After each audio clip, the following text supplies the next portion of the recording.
Dylan Edward spent 20 years plotting to burn the Sterling legacy to the ground, but he never expected their destruction to arrive on his doorstep, wrapped in white satin and blood. On the night of the wedding of the decade, Lady Genevieve didn't run to a lover or a church.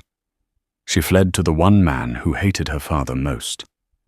Why would a desperate bride beg her family's mortal enemy for protection? And why, when he saw the bruise on her cheek, did he lock the world out instead of handing her over? This isn't just a romance. It is a story of how a single knock in the storm turned a vendetta into a salvation. The year was 1819, and the Cornish coast was screaming. A gale from the Atlantic battered the cliffs of St. Jude's Head, tearing through the gorse and howling against the stone walls of Edward Manor. Inside the library, Dylan Edward poured himself a glass of brandy. He didn't flinch at the thunder. The sound reminded him of cannon fire, a comfort to a man who had spent 10 years at sea, making a fortune in gunpowder and steel just to return home and buy the land out from under the nobility who had scorned him. Dylan was 32, possessing a face that was more architecture than flesh, hard angles, a jaw set in permanent defiance, and eyes the color of the turbulent sea outside. He was the wealthiest man in the county, and the loneliest. He preferred it that way. He walked to the window, staring into the abyss of the night. Down in the valley, lights should have been visible from the Sterling estate. Tonight was the night. The wedding of the decade. The bankrupt Earl of Sterling was selling his only daughter, Lady Genevieve, to the elderly and sadistic Duke of Cunningham to settle a £40,000 gambling debt. Dylan took a sip of the amber liquid. He should have felt victory. He had systematically dismantled the Earl's finances, forcing the old man into a corner. Seeing the proud Sterlings reduced to selling their bloodline was exactly what Dylan had planned for years. Thump. It wasn't thunder. It was a dull, heavy sound against the heavy oak of the front entrance. Dylan frowned. No carriage could navigate the cliff road in this weather. He waited. Thump, thump. It was frantic, weak but frantic. Dylan set his glass down. He didn't call for his butler, Higgins. He had a pistol tucked in his desk drawer, a habit from his days in the trade. He grabbed it, tucked it into the back of his trousers, and strode into the grand foyer. The house was silent, the servants long since retired to their quarters. He threw the heavy iron bolts and yanked the door open, expecting a lost traveller or perhaps a drunken message from the wedding party. The wind violently whipped the door against the wall, blowing rain into the hall. Dylan looked out into the dark, aiming his gaze at eye level. There was no one there. He looked down. A gasp, sharp and wet, escaped from the heap on his doorstep. It looked like a swan had been shot out of the sky. A mass of white satin, intricate French lace, and seed pearls lay collapsed on the wet stone.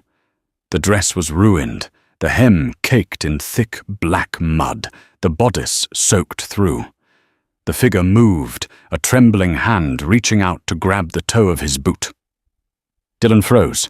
The lightning flashed, illuminating a face pale as death, framed by hair that had once been perfectly pinned, but now hung in sodden, golden ropes. It was her, Lady Genevieve. She looked up, her blue eyes wide, dilated with terror and hypothermia. There was a bruise blooming across her cheekbone, dark and angry, ruining the porcelain perfection the society papers raved about. "Please," she whispered, the sound barely audible over the wind. "Don't let them in." Dylan stared at her. This was the daughter of Archibald Sterling, the woman whose dowry was supposed to be the final nail in the coffin of his own family's dignity. She was the enemy. She was the prize he could never reach, and the symbol of everything he hated. "You," Dylan said, his voice cold. "You are at the wrong house, my lady." "I know," she choked out, coughing water. "I know who you are, Edward. That is why I came." She tried to push herself up, but her arm gave way. She collapsed completely, her cheek resting against the cold stone of his threshold. Dylan saw the blood then. It wasn't just on the hem. A dark stain was spreading across the white satin of her ribs. Logic told him to shut the door. Logic told him to hitch the carriage and drive her back to her father and the Duke. If she was found here, on his wedding night, the scandal would be catastrophic. He could be accused of kidnapping. It could ruin his business contracts with the government. He looked at the dark road behind her. He saw the faint bobbing of lanterns in the distance. The hunt was on. They were coming for her.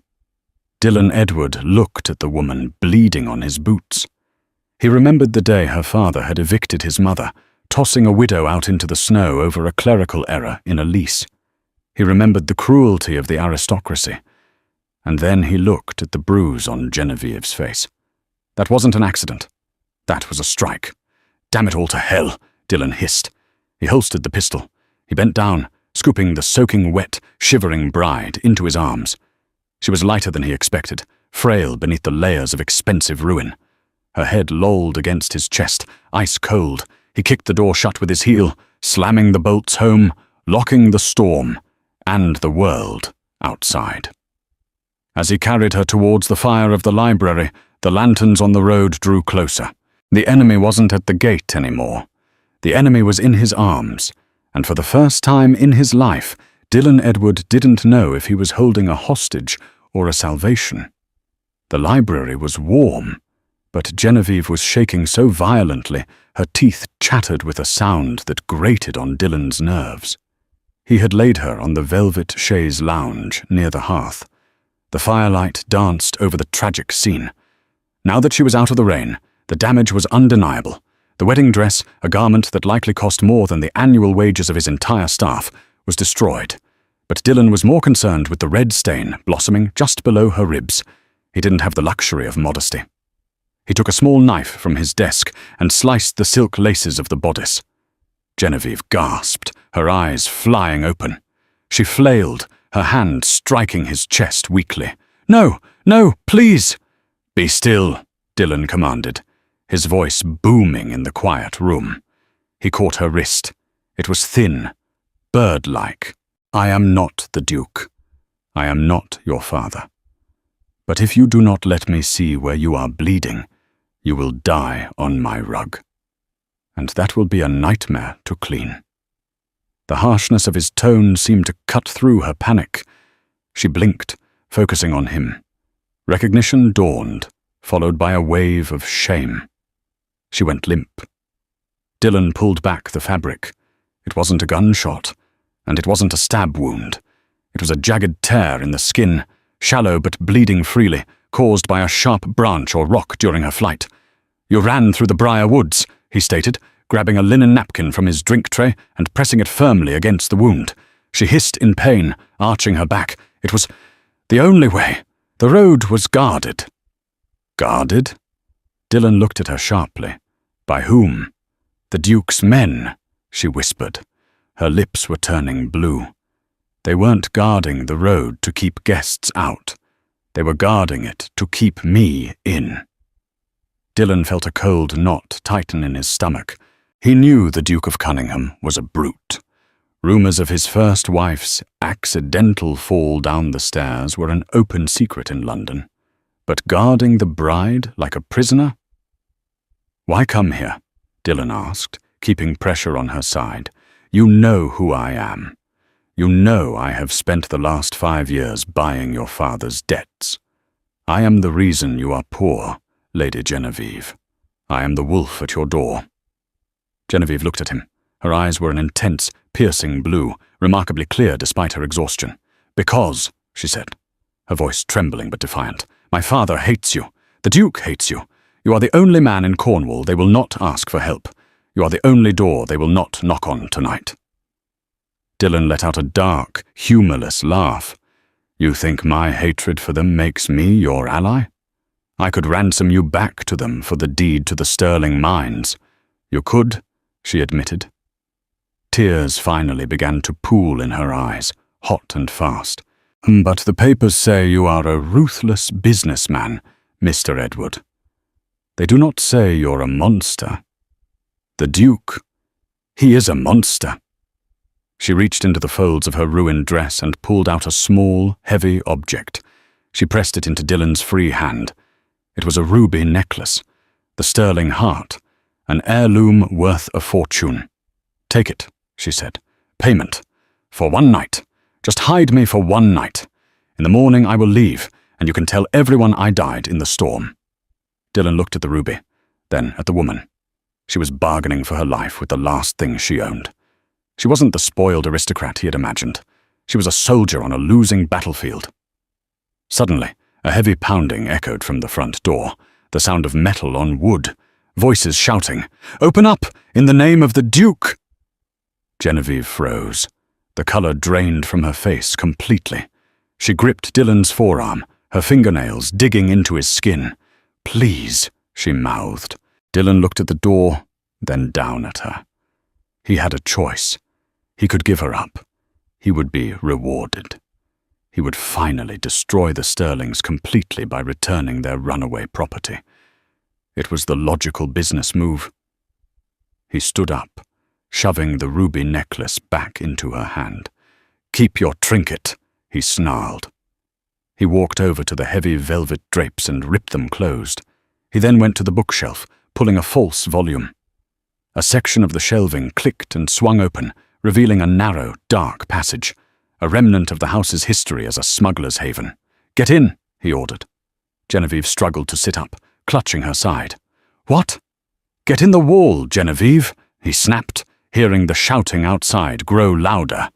"If you make a sound, I will hand you to them myself." She scrambled off the shades, trailing satin and water, and threw herself into the dark recess. Dylan slammed the bookcase shut just as the front door groaned under the force of a battering ram. He didn't wait for them to break it down.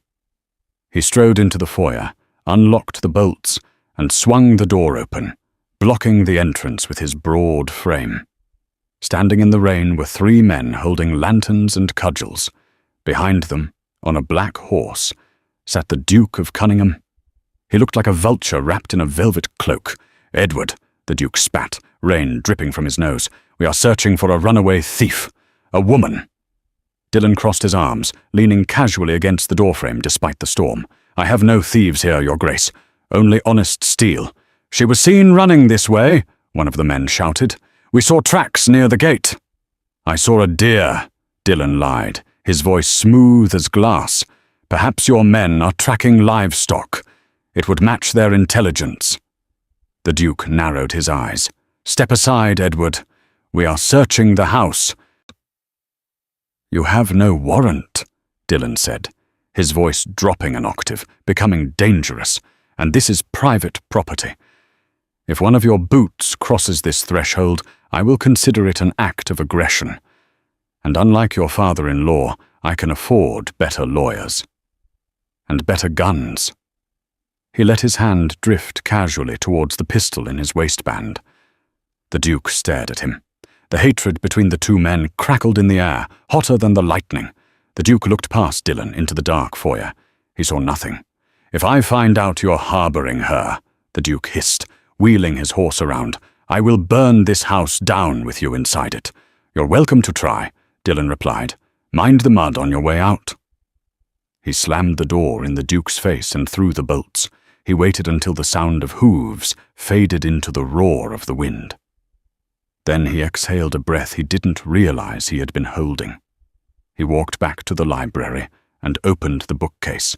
Genevieve tumbled out, weeping silently, shaking from the adrenaline and the cold. Dylan looked down at her. He had just declared war on the most powerful duke in England. He had committed a crime, and he had done it for a sterling. "Get up," Dylan said, his voice weary. "You cannot stay in the wall, and you cannot stay in that dress." He offered her his hand. She looked at it, the hand of her enemy, and took it. "Why?" she asked, her voice cracking. "Why did you save me?" Dylan pulled her to her feet, bringing her face inches from his. He saw the fire in her eyes, a reflection of his own stubbornness.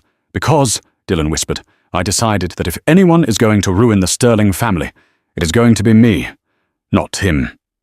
You belong to me now, Lady Genevieve, and until the debt is paid, you aren't going anywhere." The silence in the library was heavier than the storm. The adrenaline that had fueled Dylan's confrontation with the Duke began to recede, leaving behind a stark, cold reality. He was standing in his home, the sanctuary he had built to keep the world out, with the daughter of his nemesis shivering in a puddle of rainwater and silk. "Come," Dylan said. It was not a request. He did not carry her this time. He needed to see if she could walk, to gauge the extent of her injuries. Genevieve stumbled, her legs numb from the cold, the sodden weight of the wedding gown acting like an anchor dragging her to the floor. She gritted her teeth, a sound that made her jaw ache, and forced one foot in front of the other. Dylan led her not to the master suite, but to the guest quarters in the east wing, a part of the manor that had been shut up for winter. The air here was stale and chilled, smelling of beeswax and dust. He kicked open the door to a room dominated by a 4-poster bed, draped in heavy indigo velvet. He moved efficiently, lighting the oil lamps on the mantelpiece and striking a match to the kindling already laid in the hearth.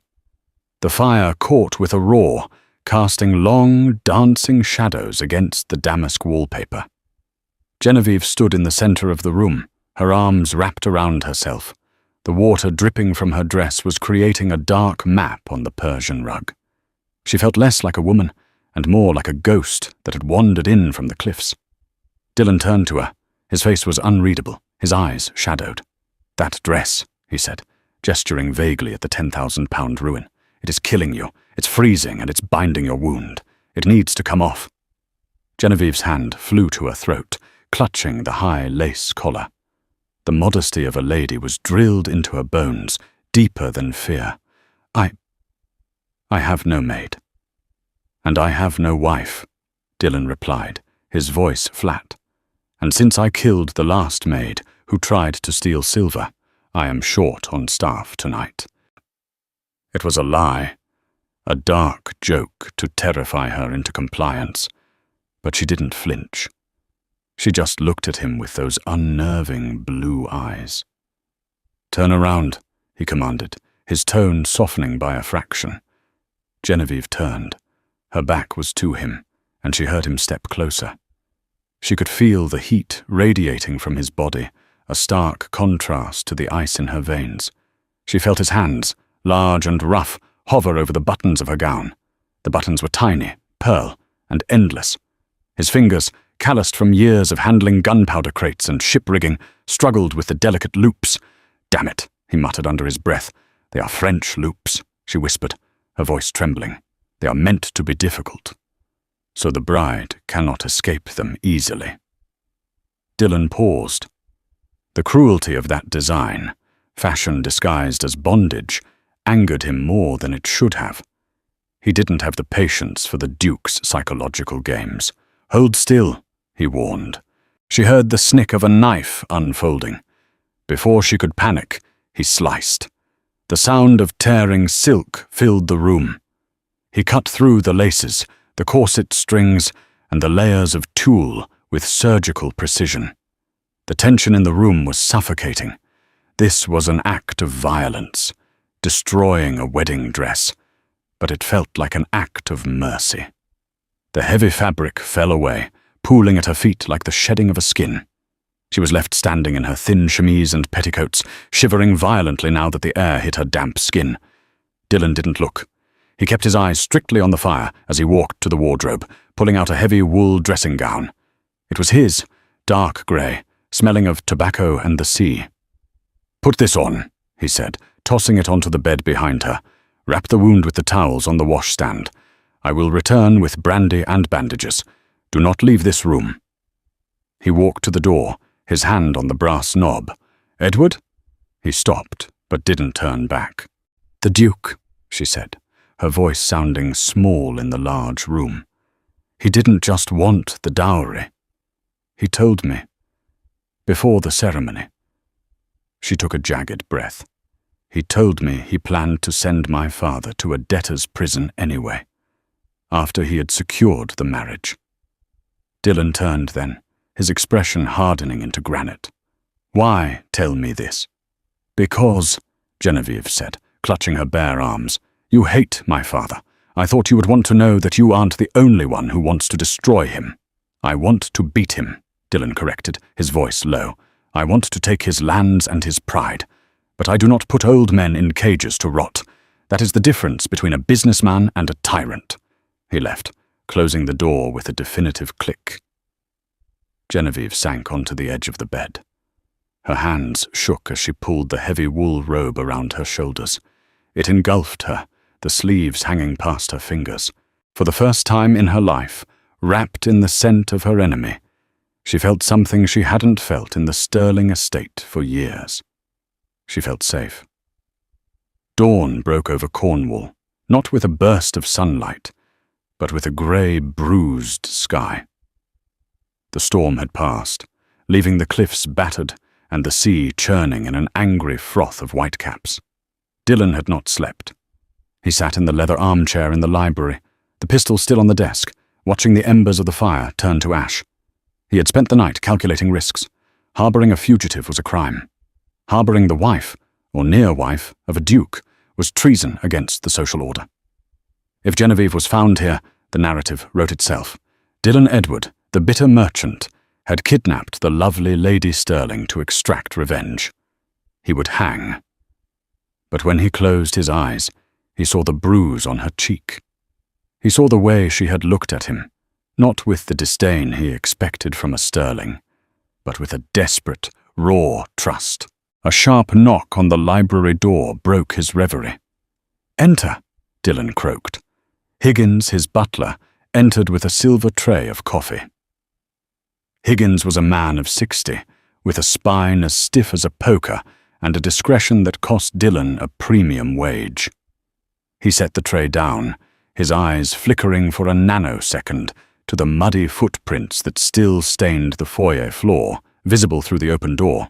"The storm caused some disturbance last night, sir?" Higgins asked, pouring the coffee. "A great deal of disturbance, Higgins," Dylan said, picking up the cup. "We have a guest." Higgins paused, the silver pot hovering in mid-air. "A guest, sir? I was not aware we were expecting company." "We weren't. She arrived unexpectedly. And she is unwell." Dylan took a sip, the bitter heat waking his mind. "She is in the East Wing. No one is to enter that corridor, except for you and Mrs. Gable." "Mrs. Gable will need to know who she is, sir, if she is to attend to her," Higgins noted pragmatically. Mrs. Gable was the housekeeper, a woman who ran the manor with the efficiency of a naval captain. Dylan looked at his loyal servant. "Her name is Miss Vane. She is a distant cousin of mine from the north. She has fallen on hard times and is fleeing a difficult domestic situation. She requires absolute privacy. As far as the village is concerned, the East Wing is closed for renovations." Higgins didn't blink. He knew Dylan had no cousins in the north. He likely recognized the muddy silk on the floor for what it was. But Higgins also knew that Dylan Edward had saved his son from the gallows 5 years ago. Loyalty was the currency of this house. "Miss Vane," Higgins repeated evenly. "Very good, sir. I shall inform Mrs. Gable to prepare a bath and appropriate attire, although looking at the debris in the hall, I assume Miss Vane travelled without luggage." "Burn the dress, Higgins," Dylan ordered. "Every scrap of it. The lace, the pearls. Melt the pearls down if you have to. But nothing white remains." "Understood, sir." Underscore, underscore, underscore, underscore, underscore, underscore, underscore, underscore, underscore, underscore, underscore, underscore, underscore, underscore, underscore, underscore. Upstairs, Genevieve woke with a start. For a moment, she didn't know where she was. The canopy above her was blue, not the dusty pink of her room at Sterling Hall. The smell was different, smoke and sea salt. Then the pain in her side flared, bringing the memory of the night crashing back. She sat up, wincing. She was still wearing Dylan's oversized dressing gown. She felt dirty, her hair tangled and matted with salt spray. She dragged herself out of bed and limped to the window. The view took her breath away. The Edward Manor sat on the highest promontory, a jagged claw of rock jutting out into the Atlantic. From here, She could see the coastline curving south, and there, in the distance, small and insignificant against the grey sky, was Stirling Hall.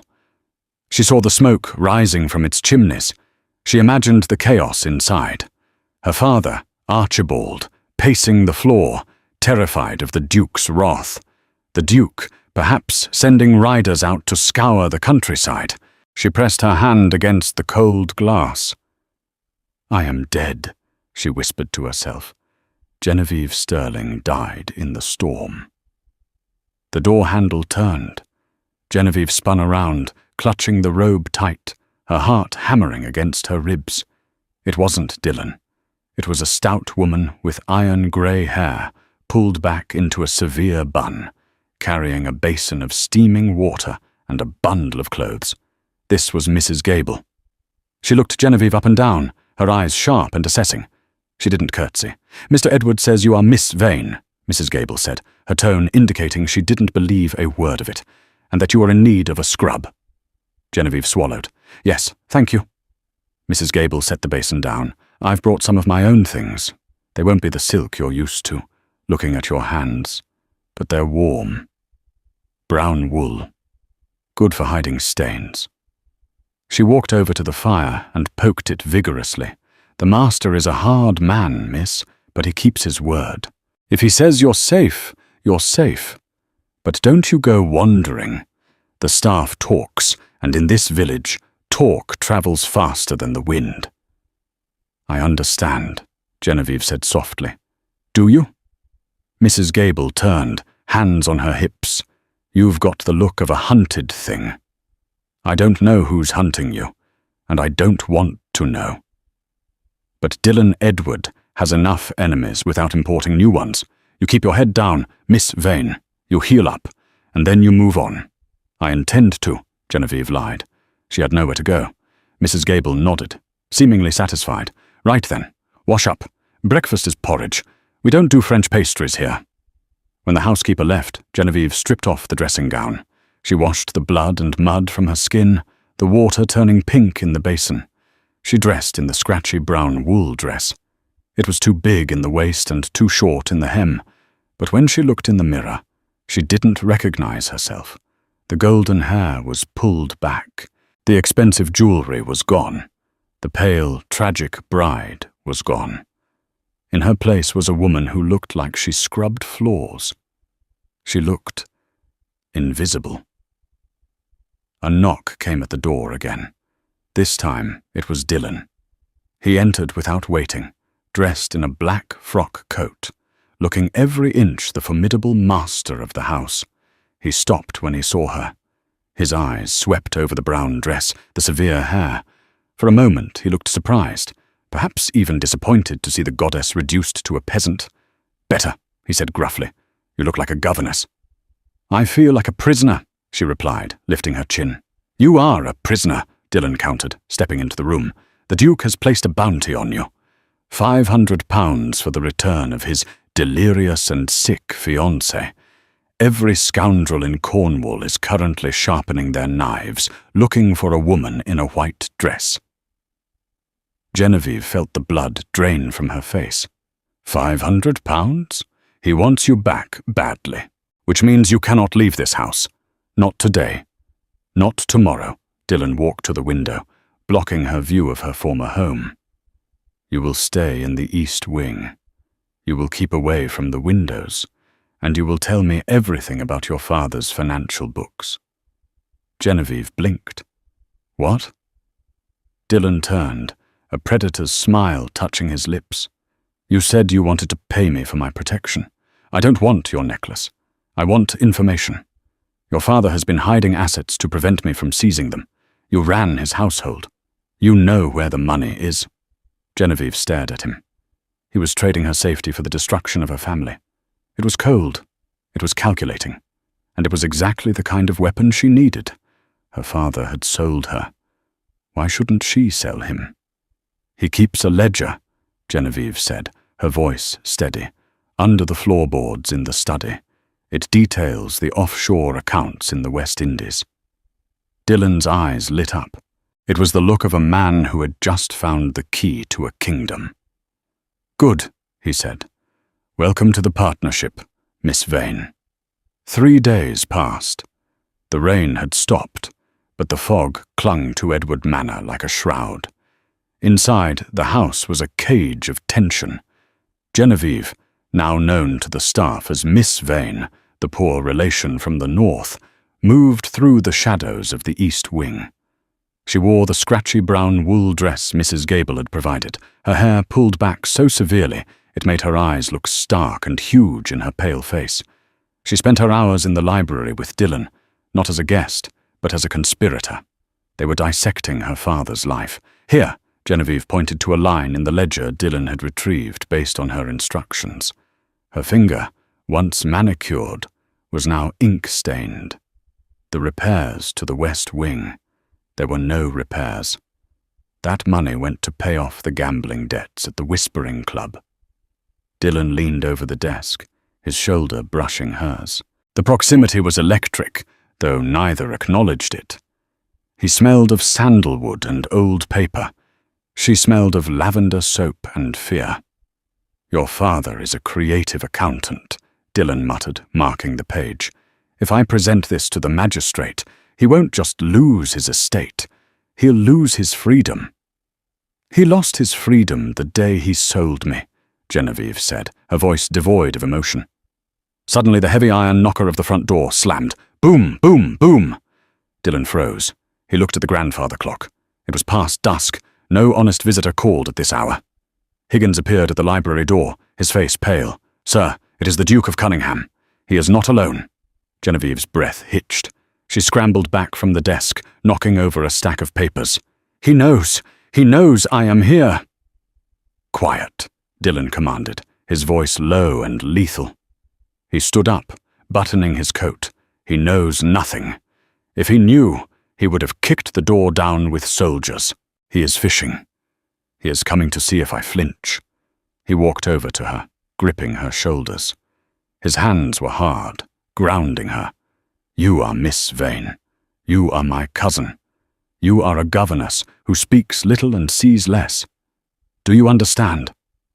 I can't face him, Dylan. He will know my eyes. He will know my voice. He will see what he expects to see, Dylan said intensely. A servant, a nobody. Go to the corner, sort the books, keep your head down. If you run, you look guilty. If you stay, you look like furniture. He released her and turned to Higgins. Show him in. Moments later, the heavy boots of the Duke echoed on the parquet floor. He swept into the library, shaking the damp from his velvet cloak. He looked every inch the predator. Tall, gaunt, with eyes that seemed to peel the skin off anyone he looked at. Edward, the Duke sneered, pulling off his gloves. I was in the neighborhood, hunting. For the deer? Dylan asked, leaning against his desk, crossing his arms. He didn't offer the Duke a seat. For the bitch, the Duke corrected, his voice dripping with venom. We found her veil 3 miles down the coast, snagged on a briar, but no body. He began to pace the room, his eyes darting to the corners, the shadows. It is strange, is it not? A woman in a heavy dress vanishes into the sea, yet the tide brings nothing back. Perhaps the sea has good taste, Dylan drawled. The Duke stopped pacing. He turned slowly to Dylan, a dangerous glint in his eye. You are mocking me, Edward. I do not like being mocked, and I do not like uninvited guests dripping on my rug, Dylan retorted. The Duke's gaze shifted. He looked past Dylan, towards the darker end of the library where the ladder stood. Genevieve was there. She was on her knees, stacking books on the bottom shelf. Her back was to the room, her posture hunched. Her heart hammered against her ribs so hard she thought it would crack them. Don't look up. Don't breathe. Who is this? The Duke asked, stepping closer to her. Dylan didn't move, but his hand drifted towards the letter opener on his desk. My cousin, Miss Vane. She is cataloguing my collection. Is she? The Duke walked toward her. The sound of his boots was a countdown to her execution. He stopped right behind her. She seems diligent. Genevieve felt his presence like a cold draught. The scent of his cologne, musk and stale port brought back the memory of his hands on her during their engagement. the way he had bruised her arm just to see if she would cry. "Miss Vane," the Duke said softly, "turn around." Dylan took a step forward. "She is shy, Your Grace, and deaf in one ear." "I said turn around," the Duke barked, snapping his fingers. Genevieve slowly, agonizingly turned her head. She kept her chin tucked into her chest, her eyes fixed on the Duke's shiny black boots. She made herself small. She let her shoulders slump. She was not Lady Genevieve Stirling, the prize of the county. She was a broken thing in brown wool. The Duke stared down at her. He saw a pale, mousy woman with severe hair and rough hands, clutching a dusty book. He looked at her face. For a second, recognition flickered. The shape of the nose, perhaps. But then he looked at her eyes. Genevieve made them dull, vacant, terrified, not with the defiance of a noblewoman, but with the submission of a servant. The Duke sneered in disgust. "You employ simpletons, Edward? No wonder your business is gunpowder. It requires no conversation." He turned away from her, losing interest instantly. To men like the Duke, servants were invisible. They were not people. They were props. Genevieve let out a breath so quiet it didn't disturb the dust motes. "I am leaving," the Duke announced, pulling his gloves back on. "But know this, Edward. I have men watching the roads. I have men watching the ports. If she is alive, I will find her. And if I find out you helped her—" He let the threat hang in the air. "Good night, Your Grace," Dylan said icily. When the front door finally slammed shut, the silence that rushed back into the library was deafening. Genevieve didn't move. She couldn't. Her legs had turned to water. Dylan walked over to the window, watching the Duke's carriage rattle away into the fog. Then he turned and looked at the woman on the floor. "You did well," he said, his voice rough. Genevieve looked up. The mask crumbled. She wasn't the governess anymore. She was a woman who had just looked the devil in the face. She began to shake, a violent, uncontrollable tremor. Dylan crossed the room in 2 strides. He didn't think. He knelt down and pulled her up from the floor, wrapping his arms around her. "I have you," he whispered into her hair. "He is gone. I have you." The fire had burned down to embers. It was 2 a.m, but neither of them could sleep. The visit from the Duke had stripped away the pretense of their arrangement. This wasn't just a business transaction anymore. It was a siege. Genevieve sat on the rug before the hearth, holding a glass of brandy Dylan had poured for her. The amber liquid burned her throat, but it steadied her hands. Dylan sat in the armchair, watching her. The shadows played across his sharp features, softening the harsh lines of his jaw. "Why?" Genevieve asked, breaking the long silence. She didn't look at him. She stared into the dying red glow of the coals. "Why what? Why do you hate my father so much? I know he is a bad man. I know he is greedy. But the hate you carry, it is personal. It is not just about money." Dylan swirled the drink in his glass. He remained silent for a long time. He had never told this story to anyone. Not to Higgins. Not to the lovers he had taken and discarded over the years. But looking at Genevieve, stripped of her finery, hunted by her own kin, he felt a strange kinship. They were both orphans of the Stirling cruelty. "It was 20 years ago," Dylan began, his voice low and gravelly. "I was 12. My father had died at sea. My mother, she was a seamstress. We lived in a cottage on the edge of the Stirling estate. We paid our rent. We caused no trouble." Genevieve turned to look at him. His eyes were distant, seeing a winter from a lifetime ago. "Your father decided he wanted to expand the hunting grounds," Dylan continued. "He needed the land our cottage stood on. He didn't offer to buy us out. He didn't give us notice. He sent the bailiff on Christmas Eve." Genevieve gasped softly. Christmas Eve? It was snowing. A blizzard, much like the one you ran through. They came with dogs. They threw our furniture into the mud. They dragged my mother out by her hair. Dylan's hand tightened around the glass until his knuckles turned white. She was sick. Consumption. The cold, it finished her. She died 3 days later in a charity ward in the village. He took a sharp breath, fighting the old rage. I stood at her grave, a pauper's grave, and I looked up at the hill, at Stirling Hall. I saw the lights. I heard the music. You were having a ball, and I swore that one day I would buy that hill. I would buy the music, and I would turn off the lights. Genevieve felt tears prick her eyes. She had been a child then, safe in her nursery, playing with silk dolls, while this man's world was destroyed by the very comfort she enjoyed. "I am so sorry," she whispered. The words felt inadequate, hollow. "Do not apologize for the sins of your father," Dylan said sharply. "You were a child, but I benefited from it," she insisted. "The dresses, the parties, the warmth. It was all bought with the suffering of people like you." She set the glass down and stood up, moving toward him.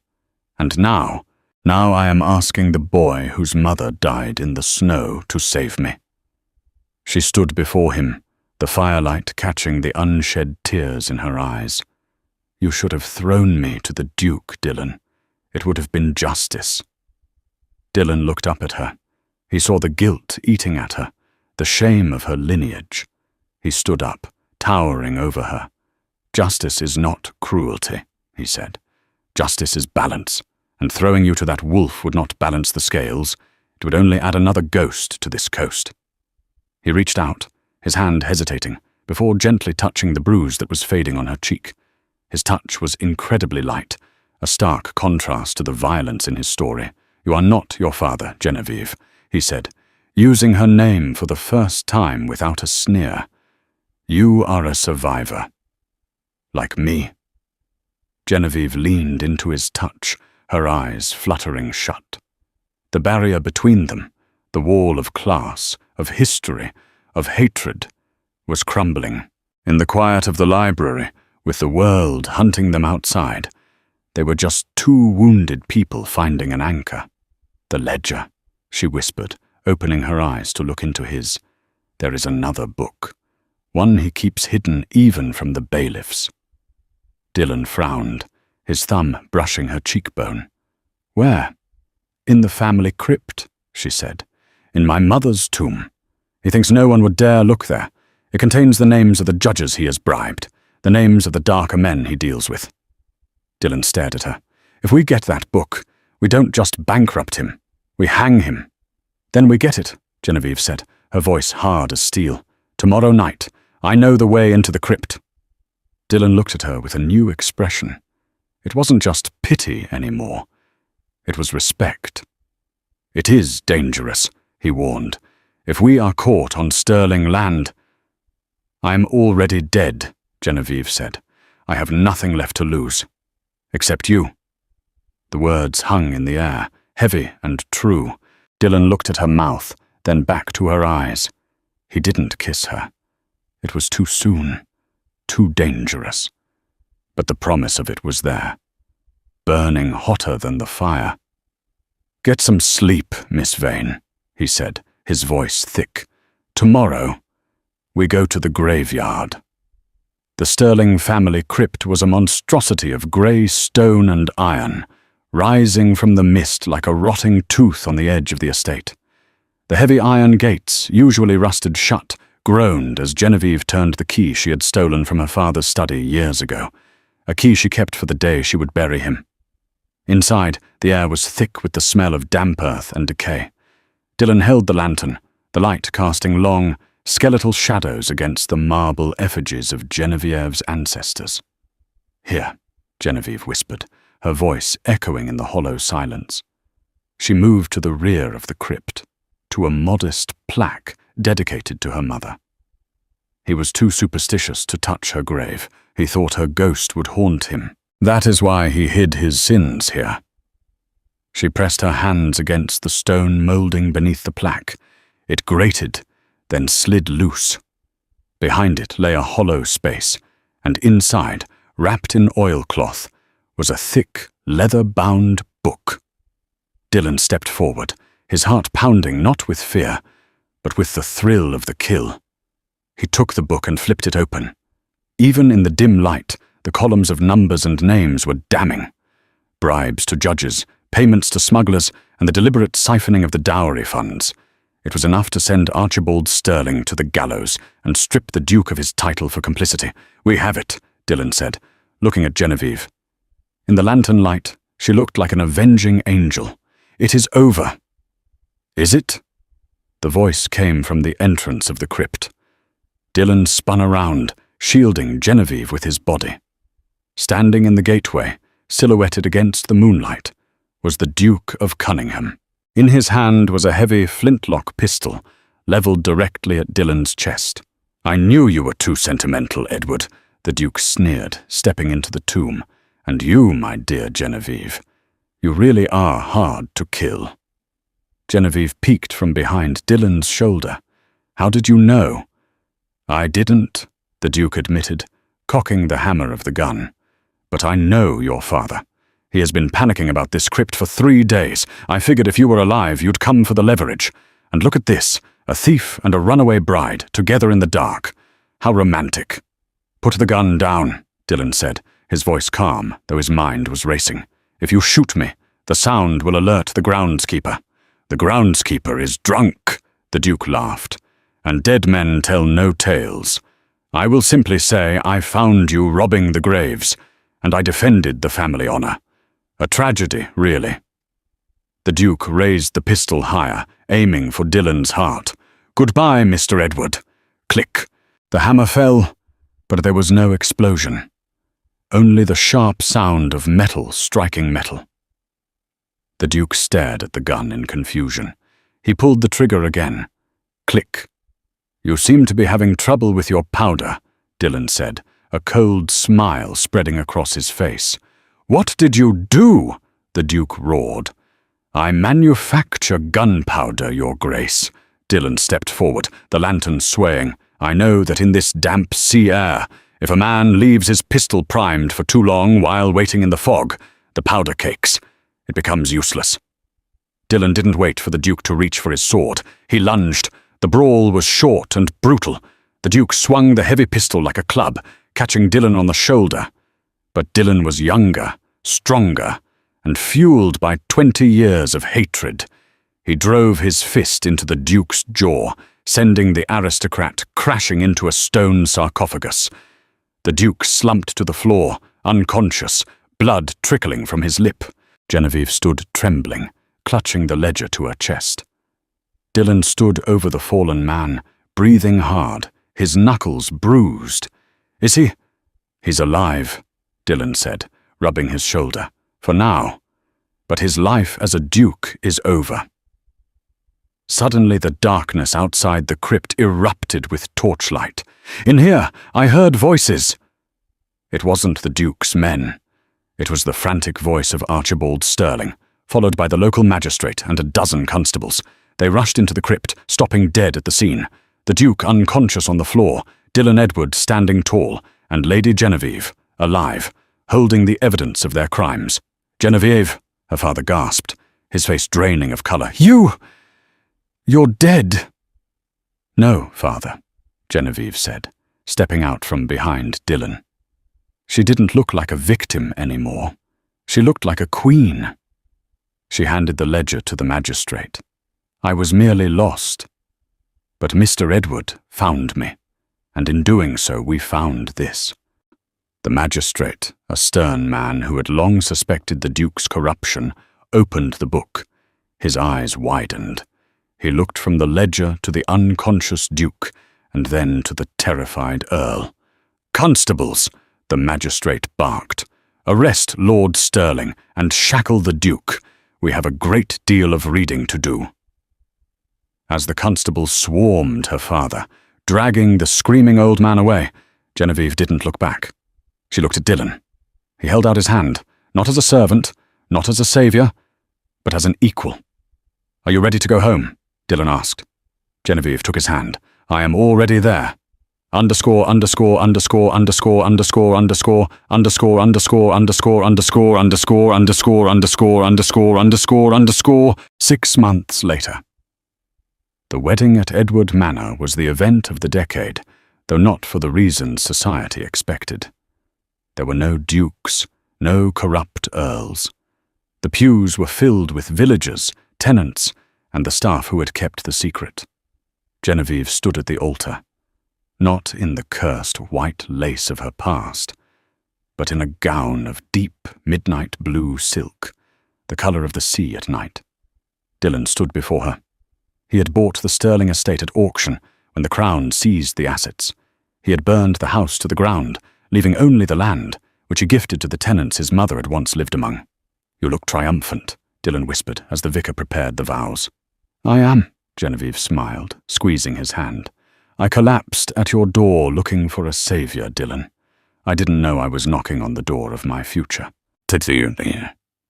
Dylan kissed her, and outside, the cannons from his ships in the harbour fired a salute, not for war, but for the victory of the only two people who had survived the storm. And so, the storm that was meant to destroy Lady Genevieve became the very thing that washed her clean of her past. Dylan Edward didn't just open a door that night. He opened his heart to the one person who could understand his pain. They proved that while blood may be thicker than water, love is stronger than blood. The Duke rot in a cell, the Earl lost his fortune, but the boy who was evicted in the snow and the girl who was sold for a debt found a fortune that no ledger could ever quantify. What a journey, from a muddy doorstep to a midnight heist in a crypt. It makes you wonder, if your worst enemy knocked on your door tonight asking for help, would you open it? Let me know in the comments below what you would have done in Dylan's shoes. If you enjoyed this story of revenge, romance, and redemption, please hit that like button. It really helps the channel. And don't forget to subscribe and ring the bell so you never miss a story. I'll see you in the next video.